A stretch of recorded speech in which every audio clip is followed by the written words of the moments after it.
Hello everyone. तो आज हम बात करेंगे लर्निंग के बारे में, लर्निंग के कैरेक्टरिस्टिक्स के बारे में, learner and it's characteristics and the factors that affect teaching. So now what is learning? Learning होता क्या है? लर्निंग एक ऐसा प्रोसेस है जिसके थ्रू आप चीज़ों को समझते हो, which leads to a permanent change in your behavior, जो एंड में क्या रिजल्ट देगा? आपकी ग्रोथ और आपकी डेवलपमेंट का। तो लर्निंग क्या है? जिससे आप चीज़ों को समझना शुरू कर देते हो, जो आपकी पर्सनल ग्रोथ एंड डेवलपमेंट में हेल्प करेगा। Mister Boaz defined learning as the process by which the individual acquires various habits, knowledge, and attitude that are necessary to meet the demands of life. तो learning एक ऐसा process है जिससे एक person acquire करता है काफी सारी नई नई हैबिट्स, नॉलेज, एटीट्यूड्स जो बहुत जरूरी हैं उनके अल्टीमेट गोल्स को अचीव करने के लिए। लर्निंग जो है वो हर एक इंसान के इंटेलेक्चुअल लेवल पर, उसकी थॉट प्रोसेस पर और उसके बिहेवियर पर भी डिपेंड करता है। Nature and characteristics of learning. Learning is a modification in behaviour. Learning जो है उससे बाय द टाइम आपके बिहेवियर में चेंज आने लग जाता है, क्योंकि आपको चीज़ों का एक्सपीरियंस होने लगता है, आप चीज़ों को अच्छे से समझना शुरू करते हो और ट्राई करते हो उसका यूज करने का भी अपनी लाइफ में।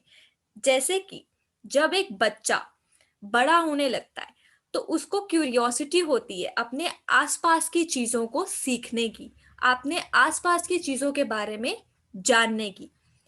Next is learning is purposive. इसको पर्पसिव इसलिए कहा जाता है because learning is a goal directed activity. जो भी आप सीखते हो आप वो इसलिए सीखते हो क्योंकि आप अल्टीमेटली उसका यूज करके अपनी लाइफ के गोल्स को अचीव करना चाहते हो। It is a continuous process. Learning never ends. Learning जो है कभी भी रुकती नहीं है। आप किसी भी स्टेज में पहुंच जाओ अपनी लाइफ के, कुछ ना कुछ ऐसा होगा ही जो आपको नया मिलेगा, जिसको आप सीखना चाहोगे।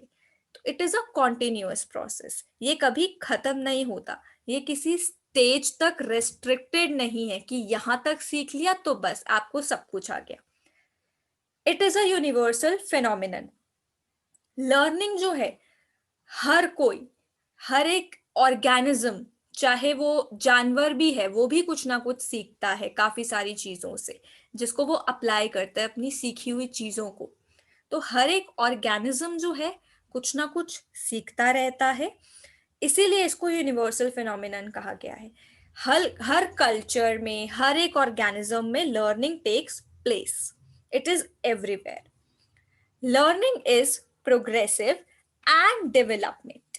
जब आप कुछ सीखते हो तो it leads to your progress and development. Development जो है in terms of behaviour, in terms of your knowledge, हर चीज में आपका कहीं ना कहीं डेवलपमेंट होता है through the learning.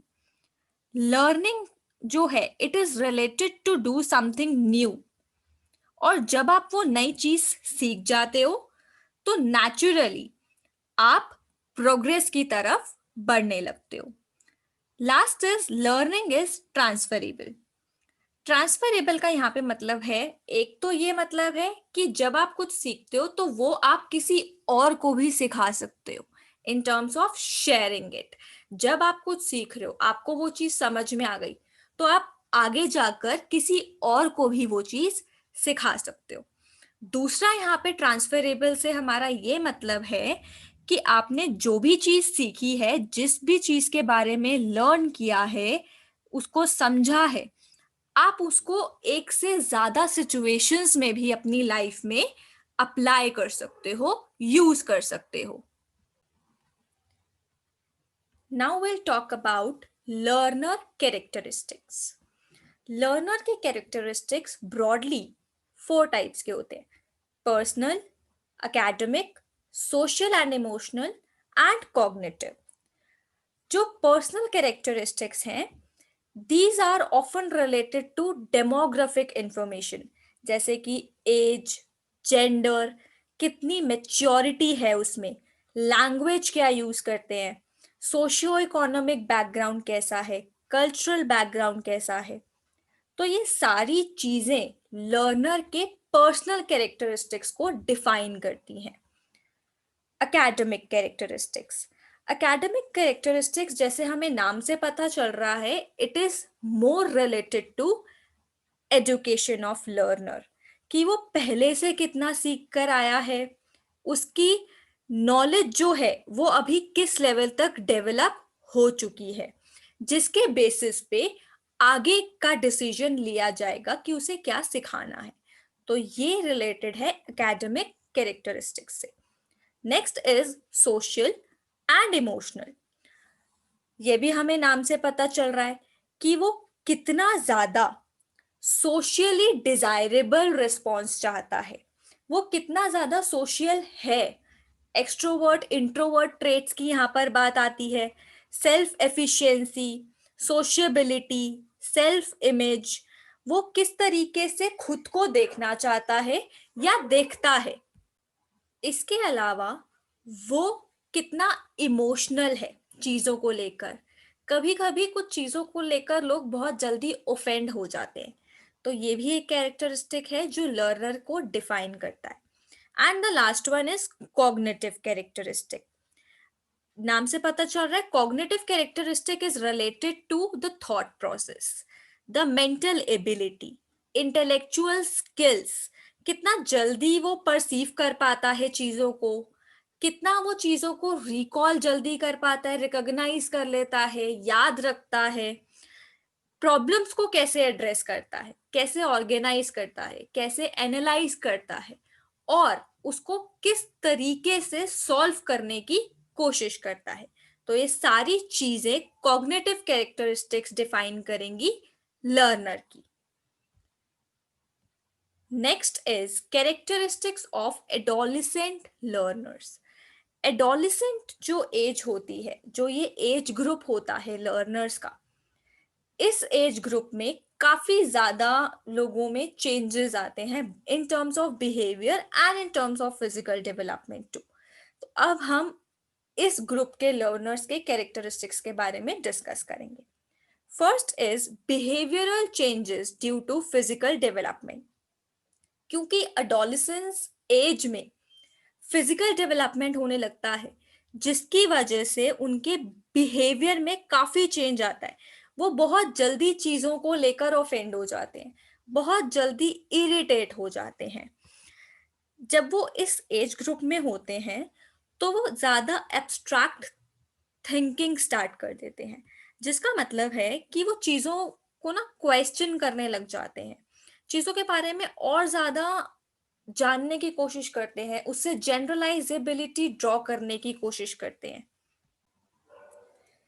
They are very curious to know the things, कि जो उन्हें पढ़ाया जा रहा है वो क्यों पढ़ाया जा रहा है, उसका रेलेवेंस क्या है. और अगर उन्हें एक चीज समझा दी जाती है तो वो और ज्यादा क्यूरियस हो जाते हैं उसके आगे के बारे में जानने का. क्योंकि सेटिस्फैक्शन जो है वो एक चीज से नहीं मिल पाती है उन्हें.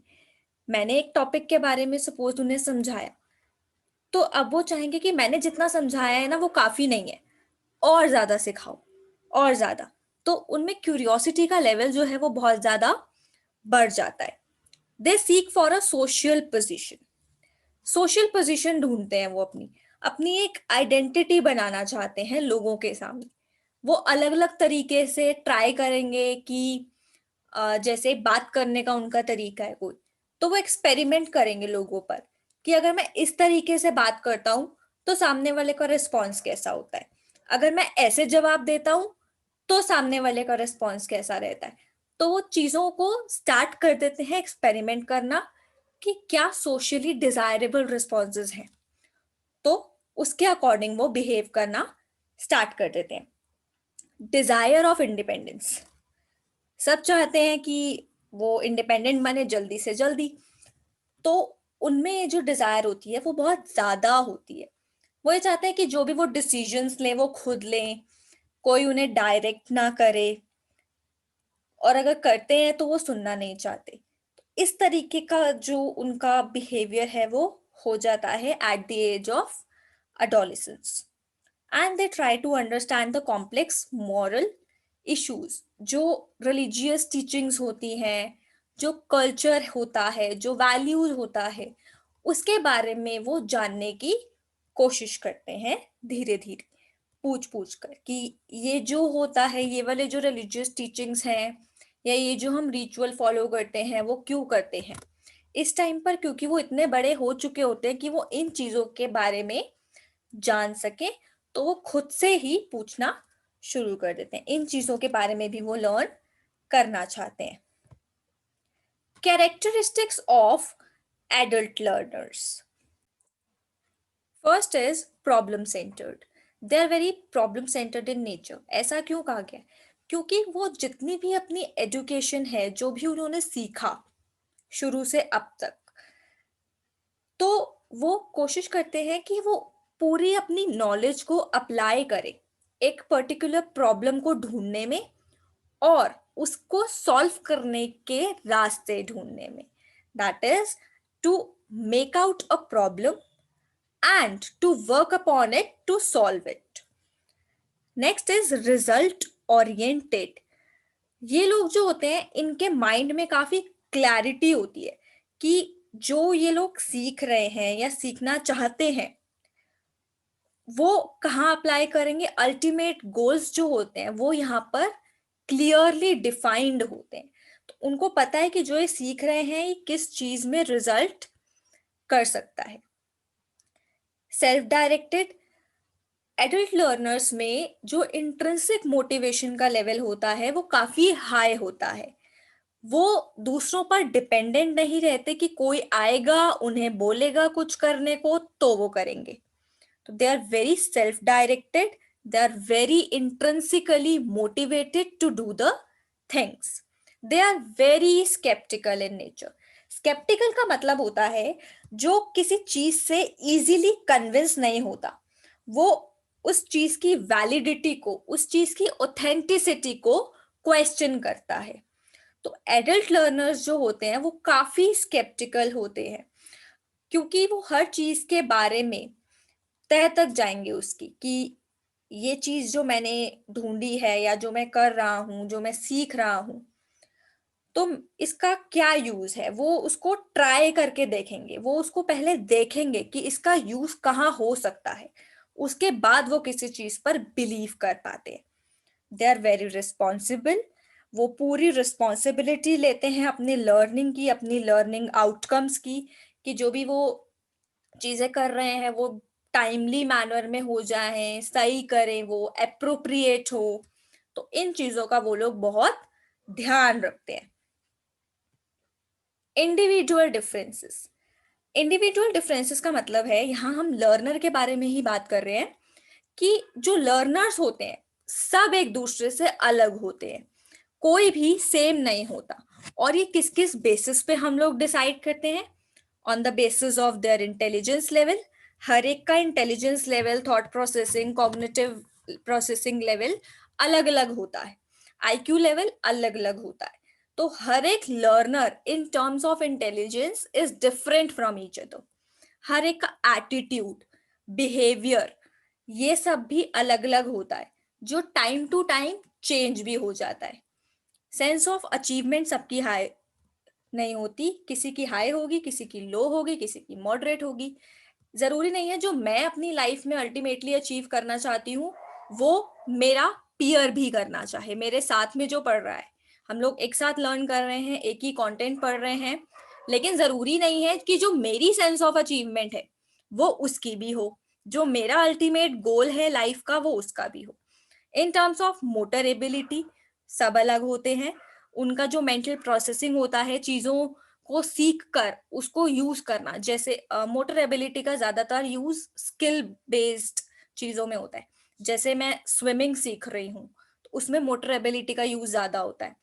तो वो भी सबकी अलग अलग होती है, किसी को जल्दी चीजें आ जाती हैं, किसी को टाइम लगता है, सबका इंटरेस्ट अलग अलग होता है। हम लोग अपने एरिया ऑफ इंटरेस्ट को देखते हुए अपनी चीजों को चूज करते हैं, अपने टॉपिक्स को चूज करते हैं कि मैं क्या सीखना चाहता हूँ, जो अल्टीमेटली मेरी जो लाइफ के गोल्स हैं वो अचीव करने में हेल्प करेंगे, राइट। तो अब जो मैंने एरिया ऑफ इंटरेस्ट के अकॉर्डिंग अपना एक स्ट्रीम चूज कर लिया, कॉमर्स। अब commerce is a multi disciplinary subject, इसमें काफी सारी चीजें होती हैं। अब उसमें भी हो सकता है मुझे कुछ सब्जेक्ट्स पसंद हो और जो मुझे पसंद है वो जरूरी नहीं है सबको पसंद हो। जैसे मुझे अकाउंटेंसी पसंद है या मुझे मार्केटिंग पसंद है, तो जरूरी नहीं है कि सामने वाले को भी वही पसंद है, जो मेरे साथ पढ़ रहे हैं, जो दूसरे लर्नर्स हैं। जो मेन एरिया ऑफ इंटरेस्ट है कॉमर्स, वो तो सबने चूज किया, लेकिन उसके अंदर भी एरिया ऑफ इंटरेस्ट जो है वो अलग अलग हो सकते हैं। And the last one is economic status, which is very simple to understand and easy to understand. Economic status के टर्म्स में भी सब लोग अलग अलग होते हैं, कोई किसी बैकग्राउंड से आता है, कोई किसी बैकग्राउंड से आता है, लेकिन इस बेसिस पे आप लर्नर की एबिलिटी को चेक नहीं कर सकते। ये सिर्फ इंडिविजुअल डिफरेंसेस के बारे में कुछ पॉइंट्स हैं, इससे हम इकोनॉमिक स्टेटस से लर्नर की एबिलिटी के बारे में कमेंट नहीं कर सकते। इकोनॉमिक स्टेटस डिसाइड नहीं करते कि कोई कितना अच्छा परफॉर्म कर सकता है। And the last topic which we are discussing today is factors affecting teaching. सबसे पहला फैक्टर तो जो टीचिंग को अफेक्ट करता है, इट इज टीचर। क्योंकि teacher is an important factor of learning. Teacher की स्किल्स कैसी हैं, सब्जेक्ट मैटर की नॉलेज कैसी है, टीचर कैसे कम्युनिकेट करता है उस नॉलेज को, उससे अंडरस्टैंडिंग लेवल जो है एक लर्नर का कितना एनहांस होता है, टीचिंग मेथोडोलॉजी क्या यूज की जा रही है किसी को पढ़ाने के लिए। तो ये सारी चीजें जो ये टीचर के फैक्टर्स हैं, ये टीचिंग को अफेक्ट करते हैं। Next is learner. लर्नर कितना अटेंटिव है, उसका फिजिकल और मेंटल हेल्थ कैसा है, उसका बेसिक पोटेंशियल क्या है कि वो कितना सीख कर आया है, कितना अब वो सीख सकता है, उसके अल्टीमेट गोल्स क्या है लाइफ में, उसकी विल पावर कितनी है, सीखने के लिए वो कितना क्यूरियस है, सीखने के लिए उसकी कितनी इच्छा है। तो ये भी डिपेंड करता है, ये भी अफेक्ट करता है टीचिंग को।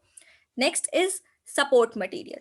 सपोर्ट मटेरियल जो होता है वो किस तरीके से प्रोवाइड किया जा रहा है, ऑडियो विजुअल मोड में किया जा रहा है, कुछ पीडीएफ्स दिए जा रहे हैं, नोट्स दिए जा रहे हैं, या बुक्स रेफर की गई हैं। तो आपको जो पढ़ाया जा रहा है उसको पढ़ने के लिए आपको जो मटेरियल प्रोवाइड किया जाता है, ये भी एक मेजर फैक्टर है जो अफेक्ट करता है टीचिंग को। Next is learning environment. Learning environment में फिजिकल एनवायरनमेंट भी आता है कि कंडीशंस कैसी हैं, रिसोर्सेज कितने अवेलेबल हैं, और कल्चर भी आ जाता है। हर एक ऑर्गेनाइजेशन का एक अपना क्लाइमेट, अपना कल्चर होता है। तो ऑर्गेनाइजेशन का कल्चर कैसा है जहाँ पे सिखाया जा रहा है। And the last one is institution. Institution की यहाँ पर पॉलिसी से रिलेटेड बात हो रही है कि जो पॉलिसी फॉर्मेशन है इंस्टीट्यूशंस की वो कैसी है, कि वो टीचर को इतनी ऑटोनॉमी प्रोवाइड करते हैं कि वो अपने हिसाब से मेथोडोलॉजी डिसाइड कर पाए, या ऑलरेडी कुछ प्री डिफाइंड मेथोडोलॉजीज हैं, प्री डिफाइंड चीजें हैं कि ये मटेरियल आपको यूज करना है, इस तरीके से आपको पढ़ाना है। तो क्या कुछ फ्लेक्सिबिलिटी प्रोवाइड की जाती है? It is also a major factor that affect teaching. So that's all for today. See you in the next video. Do like, share, subscribe, and press the bell icon to get all the notifications. I'll come with the next part very, very soon. And all the best. Do prepare well. See you in the next video.